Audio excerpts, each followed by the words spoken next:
कल्पना कीजिए दो अलग अलग ट्रैक्स पर पूरी रफ्तार से दो ट्रेन्स दौड़ रही हैं। अच्छा, दो ट्रेन्स। हाँ, और एक ट्रेन सेंटर की है यानी यूनियन गवर्नमेंट की और दूसरी है स्टेट गवर्नमेंट की। अब देखिए, हमारे कॉन्स्टिट्यूशन में बहुत साफ तौर पर लिखा है कि ये दोनों ट्रेन्स ना कभी आपस में नहीं टकराएंगी। राइट, क्योंकि दोनों के ट्रैक्स एकदम अलग हैं। एग्जैक्टली। 7 शेड्यूल ने सब कुछ एकदम क्लियर कर दिया है।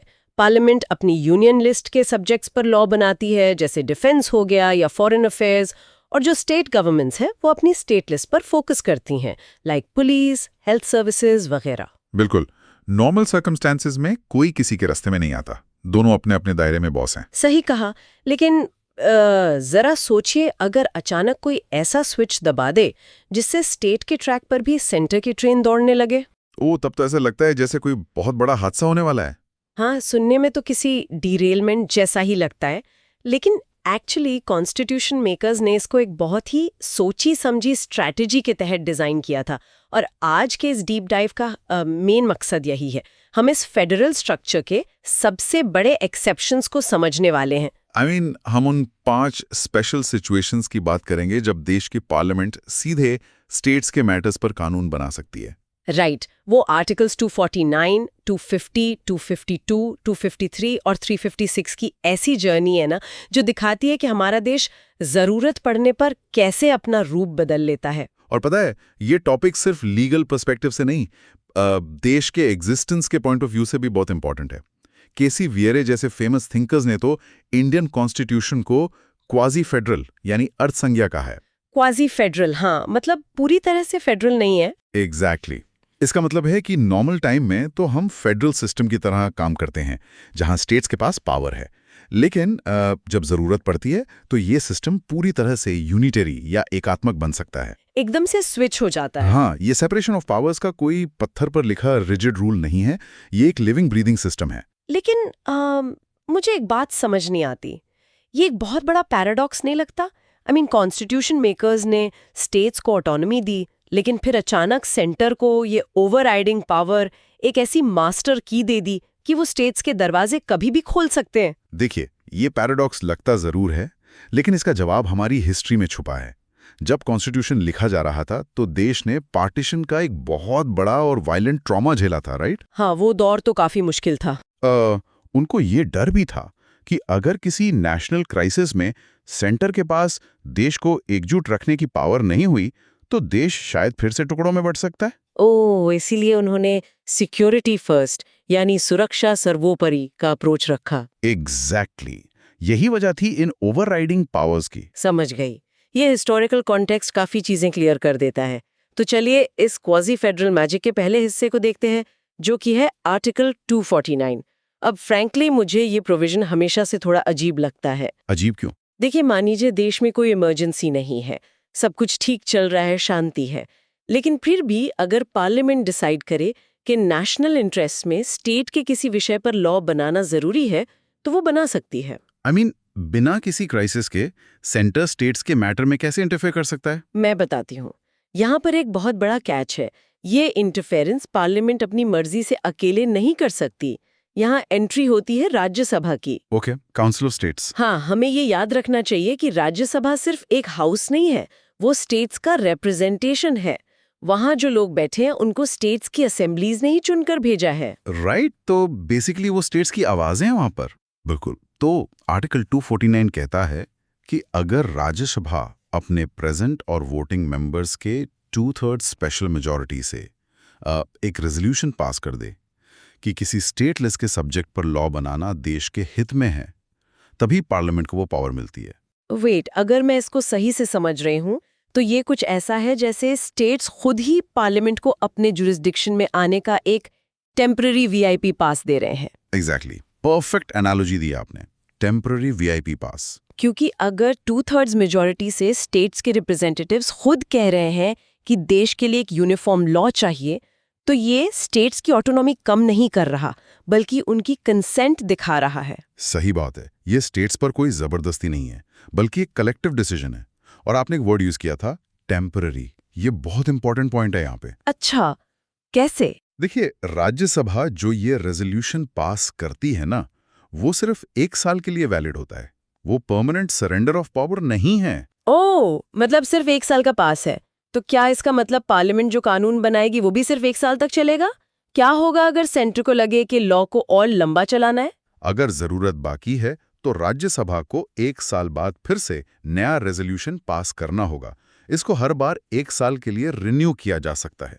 अच्छा, रिन्यूअल का ऑप्शन है। हाँ, लेकिन जिस दिन वो रेजोल्यूशन एक्सपायर होगा उसके ठीक 6 महीने बाद पार्लियामेंट का बनाया हुआ वो लॉ भी ऑटोमेटिकली एक्सपायर हो जाएगा। ओह वाओ, ये तो काफी सॉलिड सेफगार्ड है जिसे सेंटर इस पावर को हमेशा के लिए कंट्रोल नहीं कर सकता। बिल्कुल, ये दिखाता है कि पीस टाइम में स्टेट्स की प्रायर कंसेंट के बिना पार्लियामेंट स्टेट लिस्ट में नहीं घुस सकती। ये सिस्टम क्लियरली राज्यसभा की इम्पोर्टेंस को बढ़ा देता है। एनीवे, ये तो बात हुई जब नेशनल इंटरेस्ट की बात हो, लेकिन क्या ऐसा हो सकता है कि स्टेट्स अपनी मर्जी से बिना किसी प्रेशर के खुशी-खुशी अपनी पावर्स पार्लियामेंट को सौंप दें? आई थिंक ये हमें आर्टिकल 252 की तरफ ले जाता है। सही पकड़ा। आर्टिकल 252 कोऑपरेटिव फेडरलिज्म का एक बहुत ही प्रैक्टिकल एग्जाम्पल है। इसके अंडर अगर 2 या 2 से ज्यादा स्टेट्स की असेंबलीज खुद रेजोल्यूशन पास करके पार्लियामेंट से रिक्वेस्ट करें कि उनके किसी स्टेट सब्जेक्ट पर लॉ बनाया जाए, तो पार्लियामेंट ऐसा कर सकती है। पर एक बेसिक क्वेश्चन, कोई स्टेट अपनी पावर खुद क्यों छोड़ना चाहेगा? देखिए, एक प्रैक्टिकल एग्जाम्पल से समझते हैं। मान लीजिए 2 नेबरिंग स्टेट्स हैं और उनके बॉर्डर पर एक बहुत बड़ा वाइल्ड लाइफ सैंक्चुरी फैला हुआ है। अब वाइल्ड लाइफ प्रोटेक्शन तो स्टेट का सब्जेक्ट है, राइट? हाँ, स्टेट्स अपने रूल्स खुद बनाएंगे उसके लिए। एग्जैक्टली। लेकिन अगर दोनों स्टेट्स के रूल्स अलग-अलग हुए तो स्मगलर्स इसका फायदा उठा सकते हैं। एक स्टेट में सजा कम हो सकती है, दूसरे में ज्यादा। आई सी। तो ऐसी सिचुएशन में यूनिफॉर्म रूल जरूरी हो जाते हैं। हाँ, तब स्टेट सोच सकते हैं कि इस जंगल की प्रोटेक्शन के लिए एक ही स्ट्रॉन्ग और यूनिफॉर्म लॉ होना चाहिए। तब वो पार्लियामेंट के पास जाते हैं और बोलते हैं कि आप हमारे लिए कॉमन कानून बना दीजिए। Makes total sense. लेकिन वेट, अगर स्टार्ट में 2 स्टेट्स ने मिलकर ये कानून बनवा लिया और बाद में किसी तीसरे स्टेट को भी लगा कि ये लॉ तो हमारे लिए भी बढ़िया है, तो क्या वो बाद में ज्वाइन कर सकते हैं? बिल्कुल कर सकते हैं। जो स्टेट्स इनिशियली इसमें शामिल नहीं थे, वो बाद में अपनी असेंबली में रेजोल्यूशन पास करके इस पार्लियामेंट वाले लॉ को अडॉप्ट कर सकते हैं। Okay, that's great. लेकिन मैंने इसके बारे में एक बहुत इंटरेस्टिंग डिटेल पढ़ी थी जिसने मुझे थोड़ा चौंकाया था। क्या ये सच है कि एक बार जब कोई स्टेट इस लॉ को अडॉप्ट कर लेता है तो वो स्टेट खुद उसको बाद में अमेंड या रिपील नहीं कर सकता? हाँ, ये कंप्लीटली सच है और यही आर्टिकल 252 का सबसे बड़ा कैच है। सीरियसली? वो अपनी मर्जी से पावर देते हैं पर वापस नहीं ले सकते? ये तो किसी नेटफ्लिक्स सब्सक्रिप्शन जैसा हो गया। Netflix subscription? हाँ, मतलब आप अपनी मर्जी से प्लेटफॉर्म ज्वाइन तो कर सकते हैं, पर एक बार सब्सक्राइब कर लिया तो रूल्स और फीस तो कंपनी ही डिसाइड करेगी ना। आप खुद उन रूल्स को चेंज नहीं कर सकते। एक तरह से वन वे स्ट्रीट हो गई। हाँ, बहुत सही एनालॉजी है। एकदम वन वे स्ट्रीट है ये। पावर एक बार पार्लियामेंट के पास चली गई तो हमेशा के लिए चली गई। लेकिन ऐसा क्यों है? ये स्टेट्स के लिए एक ट्रैप जैसा नहीं लगता? ट्रैप नहीं है एक्चुअली। देखिए, इसका पर्पस यूनिफॉर्मिटी मेंटेन करना है। अगर स्टेट्स को ये पावर दे दी जाए कि वो जब चाहें लॉ को अपने हिसाब से अमेंड कर लें, तो कॉमन लॉ का फायदा ही क्या हुआ? फिर से हर स्टेट के अलग रूल्स हो जाएंगे। राइट, गोल ही डिफीट हो जाएगा। एग्जैक्टली। तो स्टेबिलिटी और यूनिफॉर्मिटी के लिए ये पावर सिर्फ पार्लियामेंट के पास रहती है। बहुत सही पॉइंट है। तो अब तक हमने देश के इंटरनल मैटर्स की बात की, नेशनल इंटरेस्ट और म्यूचुअल कंसेंट। लेकिन क्या होता है जब हमारी गवर्नमेंट दुनिया के सामने कोई प्रॉमिस करके आती है? ये हमें आर्टिकल 253 पर लाता है, the global player. Article 253 international agreements और ट्रीटीज के बारे में है। ये पार्लियामेंट को अनलिमिटेड पावर देता है कि अगर कोई इंटरनेशनल ट्रीटी या कन्वेंशन इंप्लीमेंट करनी है तो वो किसी भी स्टेट सब्जेक्ट पर लॉ बना सकती है। Unlimited power? और कॉन्स्टिट्यूशन में क्लियरली लिखा है, नॉटविथस्टैंडिंग एनी अदर प्रोविजन, यानी पावर्स का कोई भी डिवीजन इसके आड़े नहीं आएगा। लेकिन एक मिनट, मैं थोड़ा डेविल्स एडवोकेट प्ले करती हूँ यहाँ पे। क्या ये सेंटर के लिए बैकडोर से स्टेट्स की पावर कंट्रोल करने का एक तरीका नहीं हो सकता? आपका क्या मतलब है? आई मीन, एग्रीकल्चर पूरी तरह स्टेट का सब्जेक्ट है, राइट? मान लीजिए सेंटर गवर्नमेंट इंटरनेशनल लेवल पर कोई ऐसी एनवायरनमेंट ट्रीटी साइन कर ले जिसका असर सीधा एग्रीकल्चर पर हो, और सेंटर उस ट्रीटी के बहाने स्टेट्स में फार्मिंग के तरीके बदलने का लॉ पास कर दे, तो क्या कोई स्टेट ये नहीं बोल सकता कि होल्ड ऑन, एग्रीकल्चर हमारा मैटर है, हम इस ट्रीटी को अपने स्टेट में लागू नहीं होने देंगे? नहीं, स्टेट्स ऐसा बिल्कुल नहीं बोल सकते, और इसके पीछे इंटरनेशनल लॉ और डिप्लोमेसी का एक बहुत बेसिक प्रिंसिपल है। क्या प्रिंसिपल है वो? देखिए, ग्लोबल स्टेज पर इंडिया अलग अलग स्टेट्स का एक ग्रुप नहीं है। दुनिया के लिए इंडिया एक सिंगल सॉवरेन नेशन है। अगर सेंट्रल गवर्नमेंट एक इंटरनेशनल प्रॉमिस करके आती है और अपने ही स्टेट्स उसको इम्प्लीमेंट करने से मना कर दें, तो ग्लोबल लेवल पर इंडिया की क्रेडिबिलिटी तो खत्म हो जाएगी ना। ओह, बात तो सही है।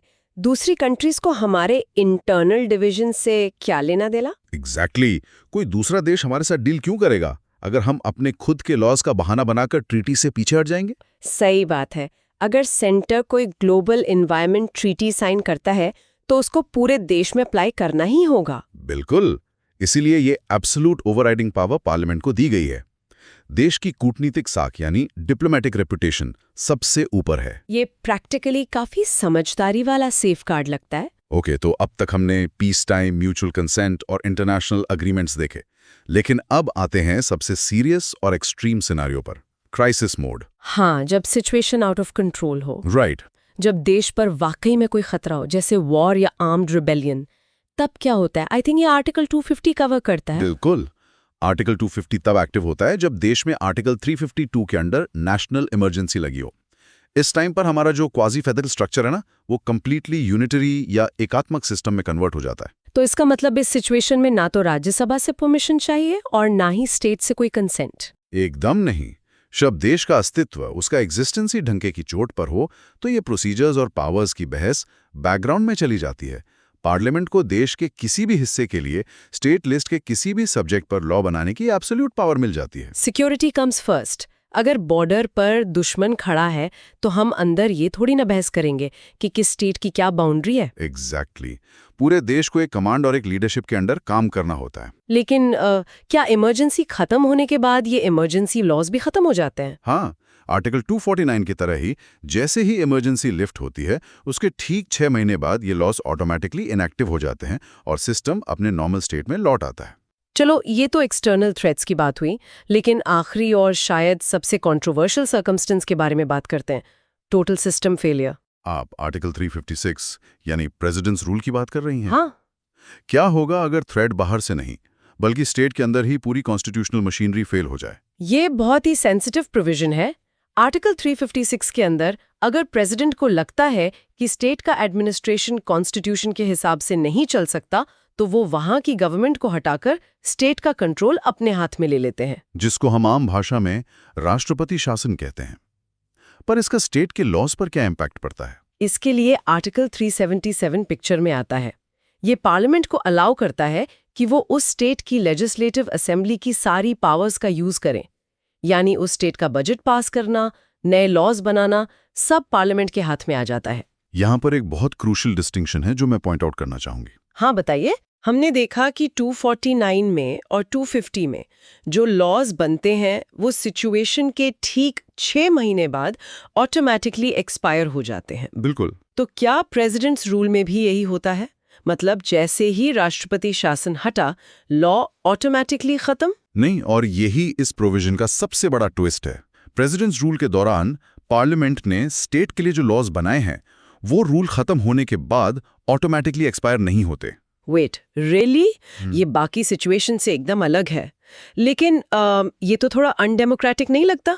अगर स्टेट में नए इलेक्शंस हो गए, नई गवर्नमेंट आ गई, तो उस पर सेंटर का बनाया हुआ कानून क्यों थोपा जा रहा है? ये सवाल बहुत लोगों के दिमाग में आता है, लेकिन इसका लॉजिकल रीजन है एडमिनिस्ट्रेटिव कंटिन्यूटी। कंटिन्यूटी कैसे? देखिए, जब राष्ट्रपति शासन लगता है तो एडमिनिस्ट्रेशन स्मूथली चलाने के लिए कई जरूरी पॉलिसीज और लॉज बनते हैं।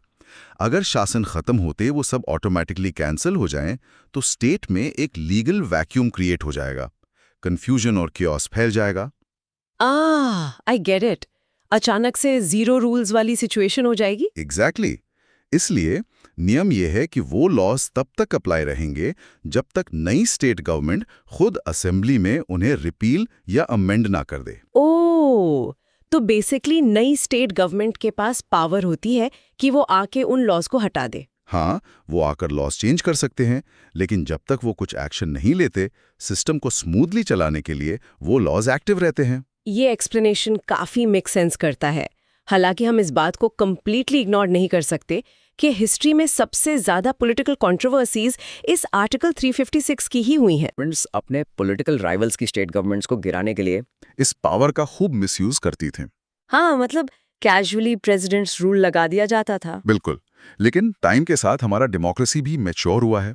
फिर सुप्रीम कोर्ट ने एसआर बोम्मई केस में एक लैंडमार्क जजमेंट दिया, जिसने इस मिसयूज पर काफी हद तक रोक लगा दी। एसआर बॉम्बई केस ने एक्चुअली क्या बदलाव किए थे? कोर्ट ने ये क्लियर कर दिया कि प्रेसिडेंट्स रूल लगाने का जो डिसीजन है, उसकी जुडिशियल रिव्यू हो सकती है। यानी कोर्ट उस फैसले की जांच कर सकती है। एग्जैक्टली। सेंटर अपनी मर्जी से रैंडमली किसी भी स्टेट में प्रेसिडेंट्स रूल नहीं लगा सकती। उन्हें कोर्ट के सामने सॉलिड रीजंस देने होंगे। अगर कोर्ट को लगा कि डिसीजन मालाफाइड या गलत इंटेंशन से था, तो वो डिसमिस्ड स्टेट गवर्नमेंट को वापस रिस्टोर भी कर सकते हैं। वाओ, इस जजमेंट ने सच में हमारे फेडरल स्ट्रक्चर को एक बहुत बड़ी सेफ्टी नेट दी है।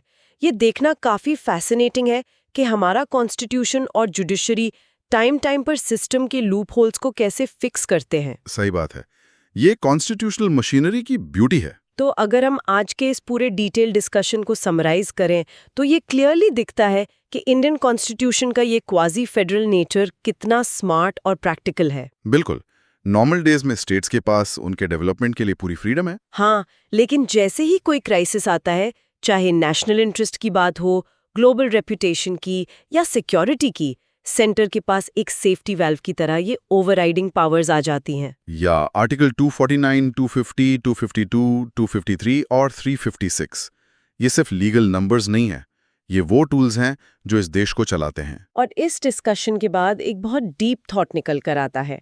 अक्सर ये बहस होती है कि पार्लियामेंट को दी गई ये ओवरराइड करने की पावर्स क्या इंडियन फेडरलिज्म की एक वीकनेस है? क्या ये स्टेट्स को हमेशा सेंटर पर डिपेंडेंट बनाती है? ये एक बहुत कॉमन क्रिटिसिज्म है। राइट, लेकिन दूसरी तरफ क्या यही पावर्स असली सुपर ग्लू नहीं है जिसने इतनी लैंग्वेजेस, कल्चर्स और डिफरेंसेस वाले इस मैसिव देश को एक स्ट्रॉन्ग नेशन के रूप में होल्ड करके रखा है? अगर हमारा सिस्टम एकदम रिजिड होता, जहां सेंटर और स्टेट्स के बीच कोई फ्लेक्सिबिलिटी नहीं होती, तो क्या आज इंडिया एकजुट होता? शायद नहीं। एग्जैक्टली। इन सभी पॉइंट्स पर आगे भी और डीपली विचार किया जाना चाहिए। इस फेडरल डांस को मेंटेन करना ही हमारे देश की सबसे बड़ी स्ट्रेंथ है।